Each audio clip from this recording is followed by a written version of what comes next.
நமச்சிவாய வாழ்க. எல்லா உயிர்களும் இன்புற்று வாழ்க. எல்லாம் வல்ல இறைவன் கருணையினால் புல்லாகி பூடாய் பொழுவாய் எனத் தொடங்கி எல்லா பிறப்பும் பிறந்தளித்தேன் என்று மணிவாசகர் பேசுகிறார். அதை தாண்டி இந்த பிறவியிலே நமக்கு சைவ நெறியை பற்றி தெரிந்து கொள்ள நிறைய சந்தர்ப்பங்களை இறைவன் கொடுத்துள்ளார். கிட்டத்தட்ட இந்த 10-20 ஆண்டுகளாக பெரிய புராண நாயகர்களின் வரலாற்றை பல்வேறு ஆட்கள் பேச கேட்டு நாம் திருநீறு, ருத்ராட்சம் முதலியவை அணிந்து வாழ்ந்து வருகிறோம். சரி, இந்த சைவ நெறியை பற்றி கொஞ்சம் தெரிந்து கொள்வது முக்கியமானது. ஏற்கனவே நிறைய தெரிந்து கொண்டோம். அதையும் கடந்து ஆசான் எனக்கு அருளிய வண்ணம் இந்த சைவ சமயத்தின் சிறப்பை தெளிவாக நமக்கு கூறக்கூடிய வண்ணம் ஆசான் அடியனுக்கு தந்த சில பகுதிகளை இங்கே குறிப்பிட்டு, பிறகு தலைவரை பற்றி, அந்த இறைவனுடைய ஒவ்வொரு அவதாரங்கள் பற்றி பிறகு சிந்திப்போம். இதிலே சைவ நெறி என்பது குறைவிலா மங்கள குணத்தன் ஆதலின் நிறைமலம் அனாதியின் நீங்கி நிற்றலின், குறைவிலா மங்கள குணத்தன் ஆதலின் நிறைமலம் அனாதியின் நீங்கி நிற்றலின் அறைகுவர் சிவனென அறிவின் மேலவர் என்று காஞ்சி புராணம் பேசுகிறது. சைவம் என்ற வார்த்தை சிவ சம்பந்தம் உடையதாக பொருள்படுகிறது. இந்த சைவ நெறிக்கு சிவநெறி என்று பெயர். இதிலே சிவம் என்ற வார்த்தை மங்களம் என்று பொருள் கொள்ளக்கூடிய ஒரு வார்த்தை. மங்கள தொடர்புள்ளது சைவ சமயம். நின்றதும் சரிப்பதும் சைவமேயாய் என்று பேசுகிறார் திருஞான சம்பந்தர். நின்றதும் சரிப்பதும் சைவமேயாய் இறைவன் இருக்கின்றார் என்று பேசுவார் ஞான சம்பந்தர். இந்த சிவம் என்பது எப்படிப்பட்ட இறைவன் என்றால், எத்தகைய மாறுதலும் அன்றி தூய பேரின்ப பொருளாய் அனுபவிக்கப்பட வேண்டிய ஒரு பொருள் இறைவன். அதாவது இறைவன் என்ற இறைவனை நாம் தூய மனத்தோடு எந்தவித எதிர்பார்ப்பும் இன்றி பேரின்ப பொருளாய் அனுபவிக்கும் பொழுது அது உணர்வதற்கு ஏற்ற ஒரு பொருளாக இந்த சிவம் இருக்கிறது. சைவம் என்பது எந்த காலத்தில் ஒருவரால் நிறுவப்பட்டது என்பதற்கு சான்று கிடையாது.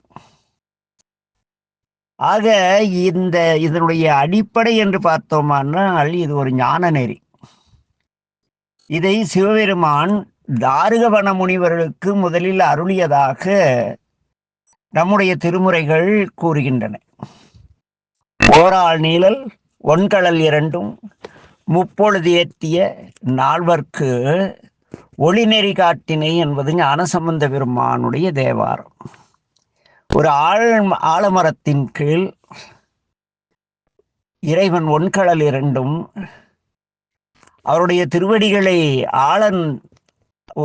கல்லாளின் கீழே 3 நேரமும் பெருமானுடைய திருவடிகளை வாழ்த்தி வணங்கிய நால்வர் பெருமக்களுக்கு, அதாவது சனகாதிகளுக்கு ஒளிவடிவாகிய நெறியை காட்டினார் பெருமான் என்பது ஞானசம்பந்தருடைய அற்புதமான வாக்கு. அது மட்டுமல்ல, ஆதியிலே வியத்தகு ஆற்றல்களை தனித்தனி பல்வேறு தெய்வமாக கருதி நம் பெரியவர்கள் வழிபட்டு வந்தனர்.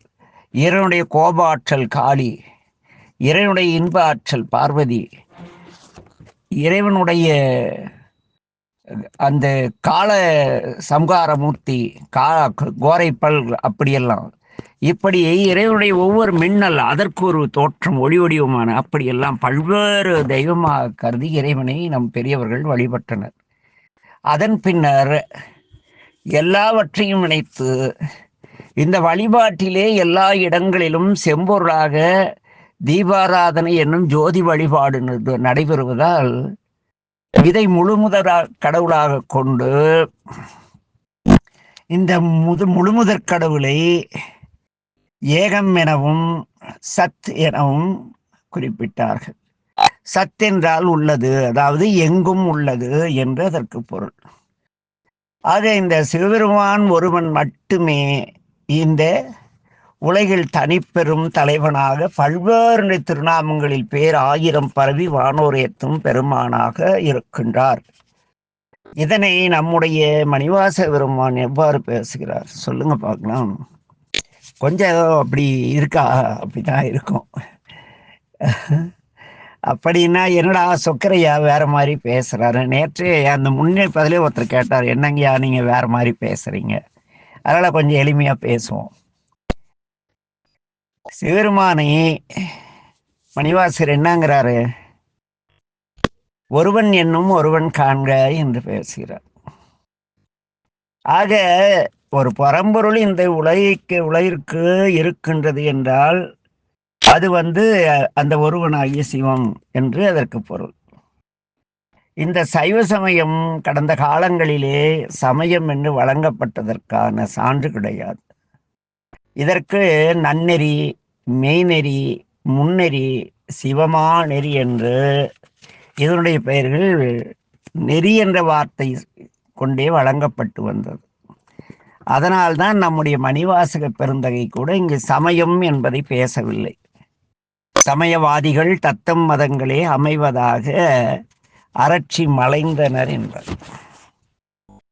இந்த சமயம் என்றால் இதற்கும் நெறிக்கும் என்ன வித்தியாசம் என்றால், சைவ சமயத்தில் நீங்கள் இருந்தால் இந்த சமய பிரவேசம் முதலாகிய சடங்குகளுக்குள் அறிவு மிகுந்த சான்றோர்களால் அந்த உலகாயுதமாக திருநீரணிதல், சிவபூஜை செய்யும் கற்பறுப்பிக்கப்பட்டு சில வரையறைக்கு உட்பட்டு நீங்கள் வாழ வேண்டும். அது சைவ சமயம். சைவ நன்னெறி என்பது திருத்தொண்டர்களாகிய பெரிபுராண நாயகர்கள் வாழ்ந்த வழி. ஆக இங்கே இரண்டிற்கும் போட்டு குழப்பமை. சைவ சமயத்தார் அவர்களுடைய கடை என்ன, சிவம்தான் பெரிது, மற்ற தெய்வம் எல்லாம் அப்படியெல்லாம் பேசுவாங்க. ஆனால் சித்தாந்த சைவத்தில் அப்படி கிடையாது. எல்லாமே சிவம், எல்லாம் திருமுறையிலையும் கிடையாது, எல்லாம் சிவனன்னு நின்றாய் போற்றி என்று வரும். ஆக சேக்கிழாரடிகள் பேசும் பொழுது ஓங்கும் பொருட்சமய முதற் சைவ நெறி தான் பெற்ற புண்ணிய கண் 2 என்று பேசுகிறார். இந்த சைவ சமயம் பெற்றுள்ள புண்ணிய கண்கள் 2, அதில் ஒன்று என்ன? ஞானசம்பந்தர், ஒன்று திருநாவுக்கரசு. இவர்களால் சைவம் வாழ்ந்தது. அது மட்டுமல்ல, நம்ம சிவஞான சித்தியார்ல இந்த சைவ சமயத்தை பற்றி பேசும் பொழுது ஓது சமயங்கள், பொருள் உணர் நூல்கள், ஒன்றோடு ஒன்று ஒவ்வா மருள் பலவும் இவற்றுள் யாது சமயம் பொருளின் நூல் இது யாது இங்கெனில் இதுவாகும் அதுவல்ல வென்னும் பிணக்க நின்றி நீதியினால் இவை எல்லாம் ஓரிடத்தே காண நிற்பது யாதொரு சமயம், அது சமயம் பொருள் நூல் ஆதலின் இவையெல்லாம் அருமறை ஆகமத்தை அடங்கிடும், அவை இரண்டும் அரண்டி கீழ் அடங்கிடும். அதாவது இருக்கின்ற சமய கருத்துக்கள் எல்லாமே சிவருமானுடைய திருவடி கீழ் அடங்கிவிடும் என்று அந்த பாடல் வருகிறது. ஆக இத்தகைய சைவ நெறி ஏற்கனவே நாம் இந்த திருவிளையாடற் புராணத்தை பார்த்தோம். நம்முடைய திருமுறைகளிலே நிறைய நமக்கு செய்திகள் வைக்கப்பட்டுள்ளன. யார் திருமுறை எப்படி படித்தால் எவ்வாறு பயன் தரும் என்று அந்த பயிற்று பகுதியிலே பாடுவார்கள். நம்முடைய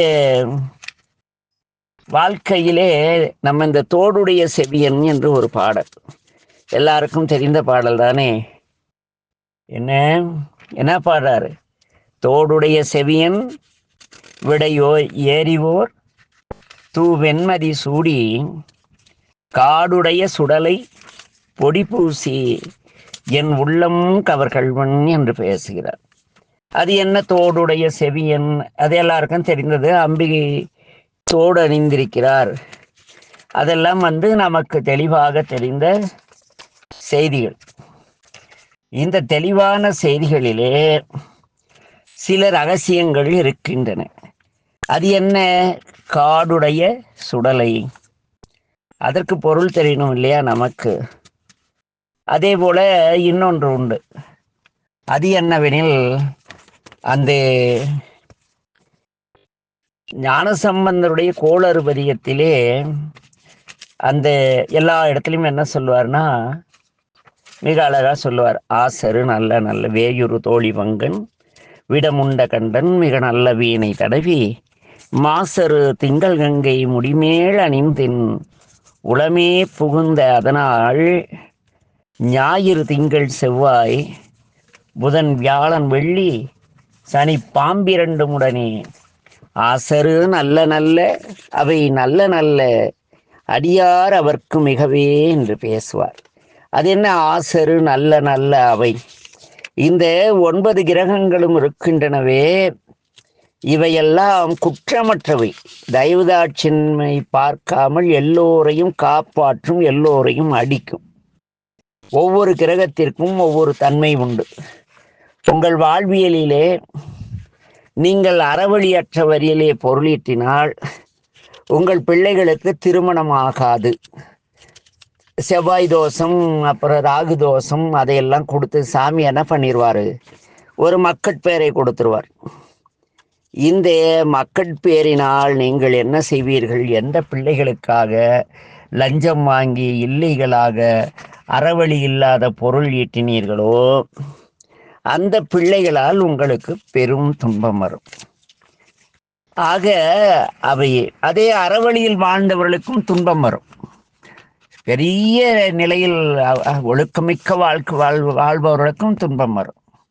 ஏன் இது என்றால், மறைஞான சம்பந்த பெருமான் தெளிவாக பேசுவார். கெடுங்காலம் வந்தால் கெடுப்பை, கதியில் விடுங்காலம் வந்தால் விடுவை, கடும் தவங்கள் செய்தினும் பாவம் பயிற்றிடினும் ஆண்டவனையே சொக்கனாதா. நீங்கள் நல்ல தவம் செய்தாலும் கூட வினை பிற பயனை அனுபவிப்பதற்காக நம்முடைய கடந்த கால சேமிப்பு இருக்குல்ல வினை, அதை கரைக்க சாமியே தண்டிப்பார். இது திருத்தொண்டர்களுக்குரிய தண்டனை.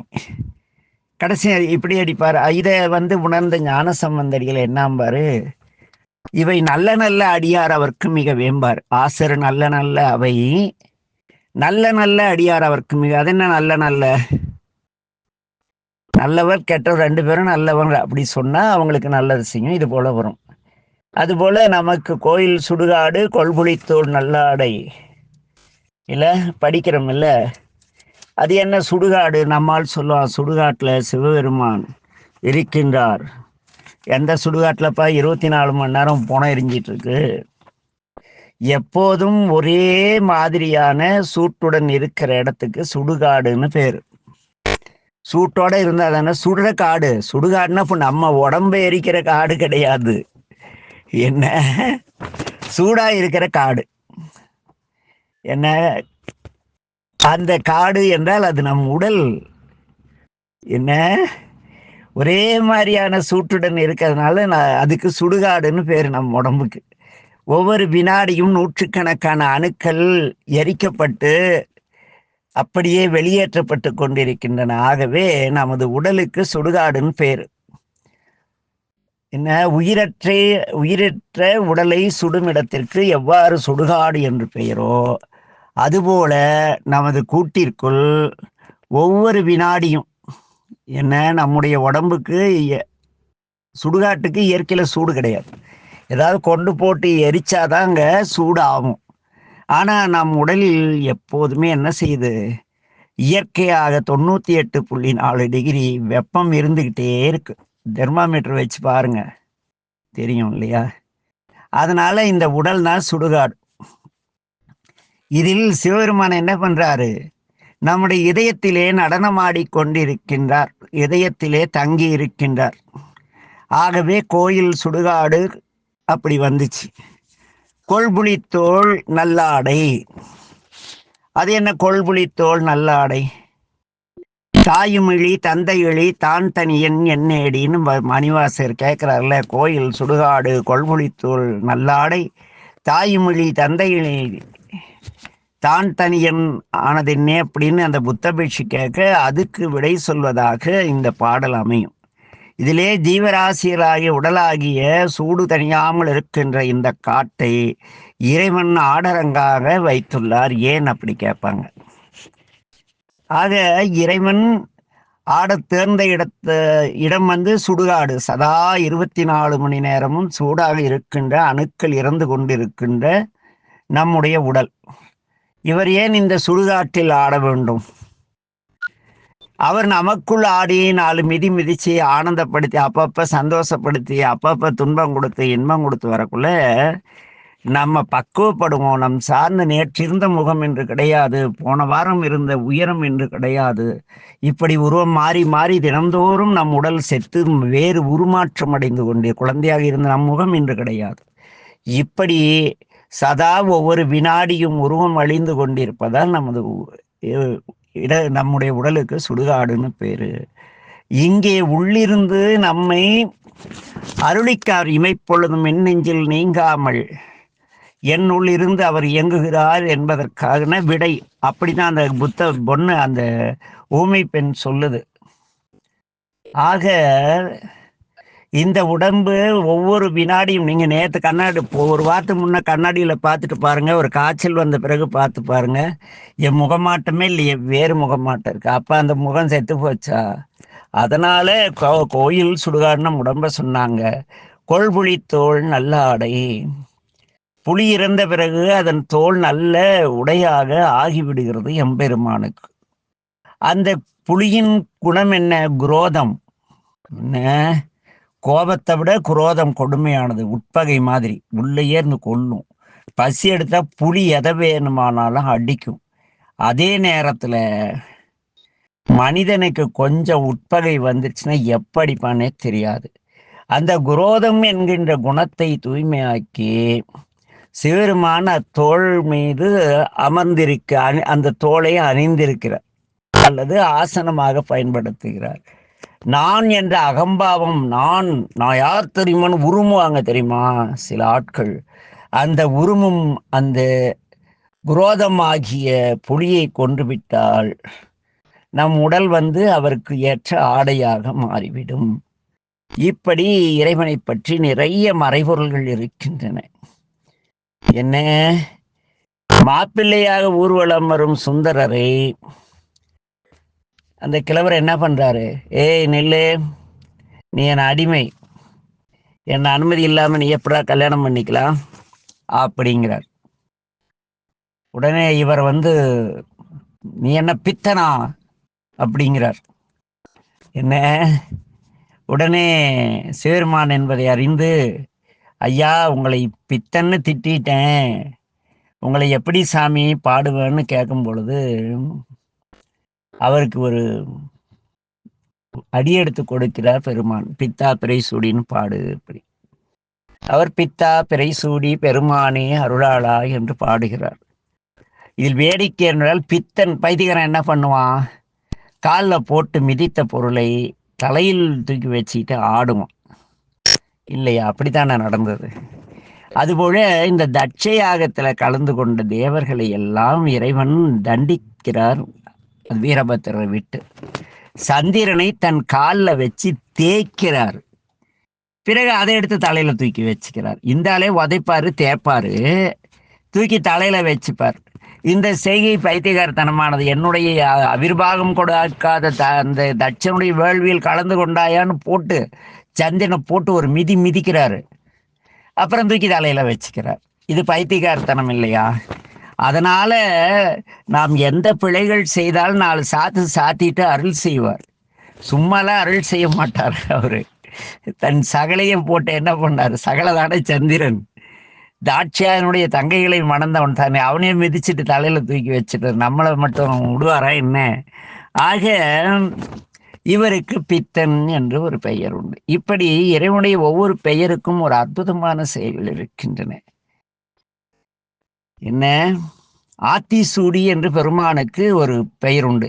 இந்த ஆத்தி பூரிக்கிறது இல்லையா, அது சந்திரகலை, சந்திரனுடைய 3ஆம் பிறை போல இருக்கும். இன்னொரு மலர் கொன்றைப்பூ. இதற்கு 6 தலங்கள் இருக்கும். பஞ்சாட்சர மந்திரத்துடன் பிரணவத்தை சேர்த்தால் அது 6 அட்சரமாக மாறிடும். ஆக கொன்றை மலர்களின் 6 தலங்களுக்கும் ஓம் நம சிவாய என்ற வார்த்தை பொருந்தும். அதனால் பெருமான் இதை அணிந்திருக்கிறார். என்ன மின்னா செஞ்சடை மேல்மொழிர் கொன்றை அணிந்தவனே. ஆக திருமுறையில் நமக்கு எவ்வளவு செய்திகள் கிடைக்கின்றன. ஆகவே என் அன்பின் உறவுகளே, நாம் என்ன செய்ய வேண்டும்? இப்படிப்பட்ட இறைவன், இவருடைய தனித்தன்மை என்ன? திருவிளையாடல் புராணத்திலே நாம் பார்த்தோம். என்ன பார்த்தோம் என்றால், பெருமானுடைய கருணையை பார்த்தோம். கரிக்குருவிக்கும் கேவலம் கேளலாய் பிறந்த பன்றிக்கும் எவ்வளோ 63 64 சொல்லுங்க பார்ப்போம். 64 நாயன்மார்கள் 63, திருவிளையாடல் 64. அப்படித்தானே? முடிஞ்சா நாளைக்கு பதில் சொல்லுங்க யாராவது. நாளையிலேருந்து என்ன பண்ணுறோன்னா, நம் பெருமானுடைய தனிப்பெரும் சிறப்புகளை நமக்கு தருவதற்கு ஒரு புராணம் உண்டு. நிறைய 15 புராணங்கள் இருக்கின்றன. எல்லாவற்றிலும் பெரும்பாலும் பெருமானின் பெருமையே பேசப்படுகிறது. நாம் ஒரு பொருளை, இது இந்த இறை சம்பந்தமான பொருள்களை நாம் மேற்போக்காக பார்த்தால் அது போர் அடிச்சிடும். என்னடா சும்மா ஐயா சொன்னதையே சொல்லிக்கிட்டு இருக்காருன்னு.